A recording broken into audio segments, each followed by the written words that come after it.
Hi, my lovely. Hi. In 2019, Courtney Hadwin's parents found her holding scissors to her throat not to die, but to destroy her voice forever. The same voice that got her the golden buzzer on AGT. The same voice Simon Cowell called supernatural. At just 15, she believed her gift was cursed. She'd already received death threats, spent 3 months locked in her bedroom, couldn't even speak to delivery drivers. The girl who stunned 310 million viewers was now Googling how to damage vocal cords. The truth about what really happened will shock you. Courtney Hadwin was born on July 6, 2004, in Hartlepool, a small industrial town in England. Her parents, Anne-Marie and Paul, worked hard. Her mum cleaned offices at night, and her dad worked at the shipyard. At just 8 years old, something strange and amazing happened. While alone in her bedroom, Courtney was listening to her grandfather's old Janis Joplin records. Then, without warning, she started to sing. Her voice didn't sound like a child's. It was raspy, powerful, and full of soul, something nobody expected from someone her age. Her parents were shocked. They thought maybe someone had broken into their house. The sound was that strong. Neighbors even stood outside wondering where this voice was coming from. Doctors later said Courtney had an unusual vocal cord structure. It gave her voice a rough, smoky tone that usually only comes after years of wear or a lifetime of smoking. But Courtney had it naturally at 8. But while her voice stunned people, her mind was battling something else entirely. Courtney suffered from severe social anxiety. At school between the ages of 6 and 12, she barely spoke to anyone. In fact, records showed she said fewer than 100 words a year to people outside her family. She didn't even ask to use the bathroom aloud. She wrote it down on paper. At lunch, she would hide in closets just to avoid people. Her psychologist said her anxiety was on the same level as adults with PTSD. Her parents had to choose between heating their home or paying for therapy. They spent over $3,000 to help her feel a little safer in the world. Then one night in 2014, everything changed. Courtney was just 10 years old. It was October 15th, and she stood on stage at a small talent show in town. There were 127 people watching. She froze for 30 long seconds. Her hands were shaking, and her grandfather thought he'd have to carry her off stage. But then the music started. Proud Mary. Something inside her switched. Suddenly she was no longer scared. She sang like a pro, full of fire and energy. The room went wild. People clapped for 4 minutes straight. Some even cried. A video of that performance went online. Within 2 days, it had 50,000 views. Her grandfather, Bill Hadwin, became her rock. A retired steelworker, he stepped in to help. He was 68, but he didn't care. Between 2014 and 2018, he drove over 47,000 miles in his old Ford Focus. He took Courtney to every show and audition. He kept track of everything in a notebook, even gas money and the snacks they bought after shows. He spent his entire pension, $8,400, on her. He even sold his tools to pay for a recording session. He didn't know anything about music or the internet, but he taught himself how to run a Facebook page and YouTube channel. When Courtney had her first big audition in London, he drove 312 miles and slept in his car to save money. Everything he did came from pure love and belief. Then came her biggest chance, The Voice Kids UK, in 2017. But getting there wasn't easy. 3 talent shows had already rejected her, saying she was too unusual. But that uniqueness was exactly what made her special.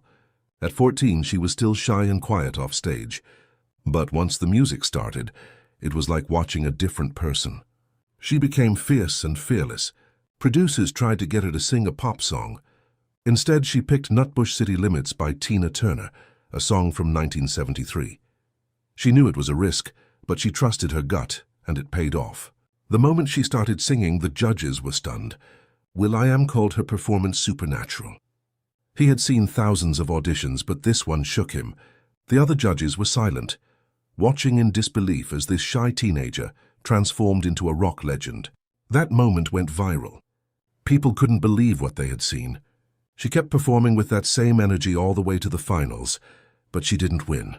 Jess Foley took the top spot. Yet what happened next made headlines. Jess admitted in interviews that she thought Courtney should have won. She said Courtney's performances were so powerful that they raised the entire competition. Industry experts agreed. Some even said Courtney lost because her style was too intense for a family show. But in the end, not winning gave her freedom. She wasn't tied to a UK record deal. She could now explore bigger things. But fame also brought pain. Back at school, Courtney became a target. Some classmates mocked her performances, calling her the screaming girl. They made memes and jokes that spread fast online. It wasn't just teasing. It became cruel. Teachers found her crying in hallways. Her grades dropped. The same talent that made people love her on TV was now being used against her by kids at school. Courtney Hadwin's journey to America's Got Talent started with a risk that most families would never take. Her parents, Paul and Anne-Marie, lived in a small village in County Durham. They didn't have much money. Paul worked as a joiner. Anne-Marie was a part-time teaching assistant. But they believed in their daughter so much that they took out a $3,000 loan secured against their house. That was almost 3 months of their income. They sold Anma's car. They cancelled a holiday. All of it just to get Courtney to Los Angeles for the audition. They had no guarantee she would even make it past the first round. If things went wrong, they could have lost everything. And things almost did go wrong. On July 10th, 2018, just hours before her audition, Courtney froze in her hotel room. She had a full-blown panic attack. She couldn't talk, couldn't move. She cried silently for hours. Her mom had to dress her, carry her down the stairs when the elevator broke and help her into an Uber. Courtney was so shaken, she threw up twice on the way to the theater. She even begged to go back. Her mom sat beside her, whispering the lyrics to Hard to Handle over and over, trying to calm her down. When they got there, the production team didn't know if she'd even be able to perform, but Courtney had prepared like her life depended on it. Between March and July 2018, she practiced Hard to Handle 247 times. She wrote it all down in a purple notebook. She rehearsed every day for hours in a garage her family turned into a studio. Neighbors complained about the noise. She wore out 3 outfits just from sweating too much. One split at the seams, another had sweat stains that wouldn't come out. She lost 8 lbs from all the movement. Her vocal coach started to worry it was becoming unhealthy. But Courtney couldn't stop. She was all in. Even with all that effort, she still almost didn't get the chance. Simon Cowell's team rejected her twice. First in February, they said she sounded too much like other rock singers. Then again in April. They didn't think she had the X factor for American audiences. They told her to stick with local shows. Then just 12 days before filming, another contestant had to drop out because of visa issues. Her casting assistant remembered Courtney. She begged the producers to give her a shot. That's how Courtney finally got her place. And Simon Cowell hadn't even seen her audition tape before she stepped on stage. When she walked on that AGT stage in September 2018, her hands were shaking. She could barely hold the mic. She looked so shy and quiet. But then she opened her mouth and started singing Otis Redding's Hard to Handle. Everything changed. Her voice was bold, raw, explosive like Janis Joplin. The crowd was stunned. The judges couldn't believe what they were seeing. Her family always knew she was shy. Her grandfather once said she used to sing in her sleep. That made what happened on stage even more incredible. Her nerves didn't disappear. They became part of the performance. It was real. It was unforgettable. Howie Mandel didn't wait. Just 45 seconds into the performance, he hit the golden buzzer. It was the fastest one in AGT history. He was that sure. He compared it to the moment Clive Davis discovered Janis Joplin. He didn't even wait for the other judges to speak. Courtney was going straight to the live shows. It broke the format, but no one cared. Howie said he had never felt that kind of star power so quickly. That buzzer wasn't just a moment. It was history. Then the world found out. Her audition video hit 1 million views in the first 6 hours. By the end of the week, it passed 130 million. It went viral in every sense of the word. Tyra Banks said it had reached over 310 million by the time Courtney did her second live performance. That kind of reach was unheard of. And it wasn't because of marketing or ads. People shared it because they were blown away. One moment she was just a teenager from England. The next she was a global sensation. The video hit 50 million views on AGT's YouTube channel in just 5 months. Years later, Simon Cowell admitted he made a mistake, a big one. He said not hitting his golden buzzer for Courtney was the biggest regret of his judging career. He was reaching for the button when Howie hit it first. He said he was stunned, frozen, For a man who's known for being cold and quick to judge, admitting that showed just how much Courtney had moved him. That one audition changed how he looked at everything, and he never forgot it. The moment the episode aired, Courtney's life changed completely. In just 24 hours, she got over 50,000 messages online. Some were fans, some were weird, like marriage proposals, but a lot were serious offers from record labels and talent agencies. Some of them were offering millions before she even advanced. Her social media exploded. She went from hundreds of followers to over 100,000 in a week. Her family had to get outside help just to manage the flood of attention. It was too much for them to handle alone. Courtney Hadwin wasn't just another teenage contestant on America's Got Talent. She was a storm wrapped in a school uniform. When she stepped on stage for the semi-finals on September 11, 2018, and belted out Tina Turner's River Deep Mountain High, something electric happened that night. 12.8 million people tuned in. It became the most watched AGT episode of the entire year. NBC even moved her performance to the final slot of the night, something they usually reserved for their biggest names. Another 8.2 million people watched the episode from 47 different countries within just 24 hours. On social media, over 2.3 million tweets flew across the internet. For 6 straight hours, she was the top trending topic in the world.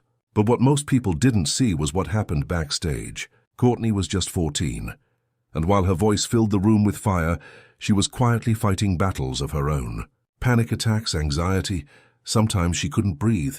There were moments she hyperventilated for 20 minutes straight. Before a performance, she shook. She vomited. It got so serious that NBC brought in a full-time therapist, Dr. Sarah Mitchell, just for her. Her mom flew in from England just to help keep her grounded. The worst moment came right before the finals. Courtney locked herself in her dressing room and wouldn't come out. It took the therapist and producers to finally get her to open the door. And somehow through all of it, she never missed a single performance. The pressure wasn't just internal. Outside the stage, the world was watching and betting. Her fellow contestants, including eventual winner Shin Lim and finalist Brian King Joseph, didn't just admire her, they expected her to win. Shin, who rarely posted about other acts, called her the most naturally gifted performer he'd ever seen. Brian said her talent made him question whether anyone else even belonged in the competition. In Las Vegas, the bets started stacking up. Big casinos like Caesars and MGM had her as the 2-1 favorite. William Hill said 67% of all bets were for Courtney. And this wasn't after a season of greatness. These odds came after just her audition, but then came the finale and a choice that would change everything. 3 days before the final performance, her team made a bold decision. Instead of giving her another rock anthem, they chose a softer, emotional song. The goal was to show the world the real Courtney, stripped back, vulnerable and raw. She sat still during parts of the song, made eye contact with the audience, didn't dance, didn't scream, just sang. It scared her more than any high-energy song ever had. It was brave, and for some fans, it was a letdown. She didn't win. Courtney finished 6th, not 2nd, not 3rd, 6th. A girl who had broken viewership records, who got the golden buzzer, who had odds in her favor. Simon Cowell had even said, "You're going to be the winner." Yet when the results came in, she wasn't even in the top 5. Simon's reaction was caught on camera. His jaw dropped. His face went blank. That single image spread across the internet like wildfire. Within 24 hours, he called her to his house. Then he gave her a record deal with Psycho and Arista Records. The results didn't matter.